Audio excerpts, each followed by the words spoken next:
우선 이 레티놀 잘못하면 피부가 자극받고 뒤집어질 수가 있거든요. 레티놀이 좋다라는 얘기는 굉장히 좀 많이 알려져 있는데 그동안 레티놀을 사용하면서 다만 좀 문제인가? 우리가 좀 짚고 넘어가야 될 게 있어요. 아침에는 비타민C, 저녁에는 레티놀 케어. 고양이 세수만 하시면 안 됩니다. 제가 3가지로 나눠서 말씀드릴 테니까 꼭 기억해 주세요. 무인도에 화장품 딱 하나만 가져가야 된다, 꽂고 싶은 게 레티놀일 정도로 피부 관리에 있어서 굉장히 좀 중요한 성분이라고 보는데요. 레티놀은 피부 노화, 주름 개선에도 좀 효과적이고요. 문제는 이 레티놀이 좋다라는 얘기는 굉장히 좀 많이 알려져 있는데 이걸 잘못 써서 부작용을 경험한 사례들은 많이 알려져 있지 않은 것 같더라고요. 그래서 오늘은 이 레티놀에 대해서 집중적으로 알아보려고 해요. 우선 이 레티놀, 비타민 A라는 말은 좀 많이 들어보셨죠? 레티놀은 이 비타민 A의 일종의 한 종류라고 볼 수가 있는데 비타민 A는 지용성 비타민이에요. 비타민 A는 눈이 건조해지는 걸 예방해 주기도 하고요. 성장과 발달에도 영향을 미쳐서 어린이나 청소년에게도 굉장히 중요한 비타민인데요. 이것이 결핍될 경우에는 뼈나 치아, 성장 등에 좀 문제가 생길 수도 있어요. 비타민 A 종류 중에 하나라고 말씀드렸던 이 레티놀을 피부에 바르면 레티놀이 레티날로 변하고요. 그 다음에는 레티노익 애시드, 레티노산으로 변환이 되게 되는데요. 이런 변화 과정에서 피부 재생 효과를 볼 수가 있어요.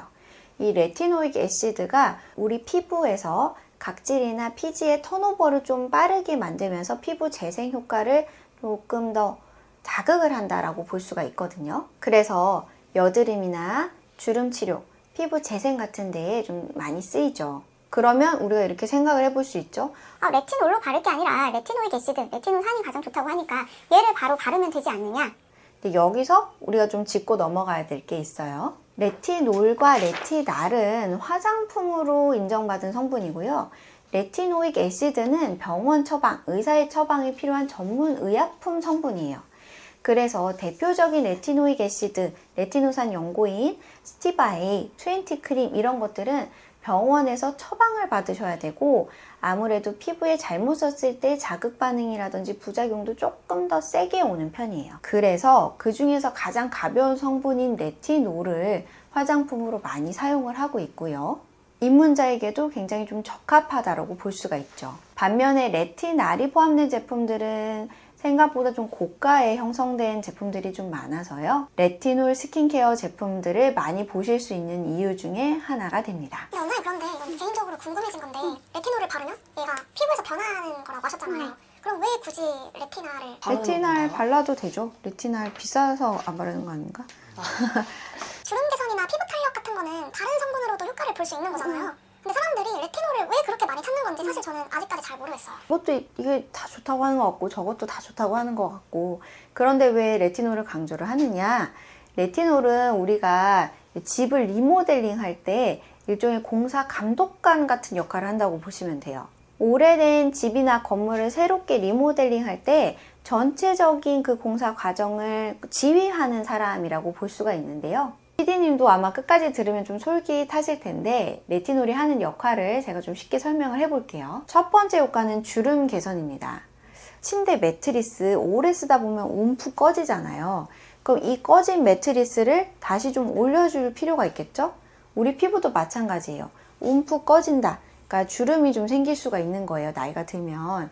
이 레티놀이 하는 역할은 매트리스 안에 솜을 좀 채워줘서 이렇게 다시 팽팽하게 만들어주는 것처럼 피부, 꺼지고 주름이 만들어진 피부를 팽팽하게 탄력 있게 만들어주는 역할을 합니다. 우리가 얼굴에 탄력이 없고 주름이 생기는 건 콜라겐 부족 때문이기도 한데요. 레티놀이 콜라겐 합성을 도와줘서 피부 주름을 개선하는 데 도움을 줄 수 있다라는 이야기인 거죠. 레티놀이 하는 효과 두 번째, 각질 개선입니다. 우리가 집에 오래 살다 보면 벽지가 어떻게 되나요? 좀 누렇게 되기도 하고 일어나기도 하고 벗겨지기도 하고 그렇죠.